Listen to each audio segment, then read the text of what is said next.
je m'appelle Adrien Rosescu, je suis professeur de français et mon premier roman Le Concert sort chez Pygmalion ce mercredi.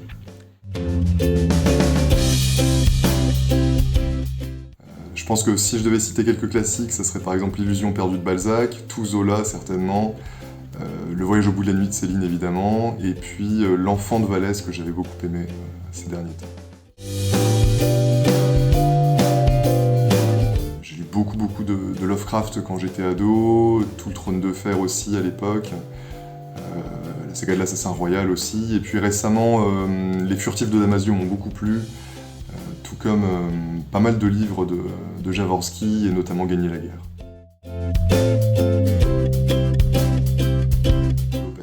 Même si l'univers du roman se passe plutôt autour du black metal, parce que ça me semblait plus sympa d'exploiter ça au niveau de la narration, de l'imagerie, tout le décorum autour. Ça dépend beaucoup des albums que j'achète, mais je me souviens être resté longtemps bloqué dans des embouteillages en allant à un festival il y a quelques temps.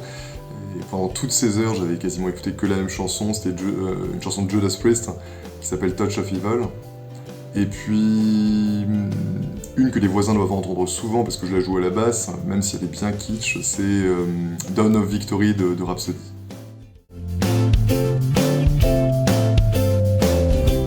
Alors à la base, Le Concert, ça devait juste être une nouvelle, et puis c'est une nouvelle qui a grandi jusqu'à devenir un petit roman finalement. Ça c'est surtout dû au personnage, qui moi me plaisait tant et me faisait tellement rire que voilà, je voulais les utiliser le plus possible et les faire vivre le plus possible.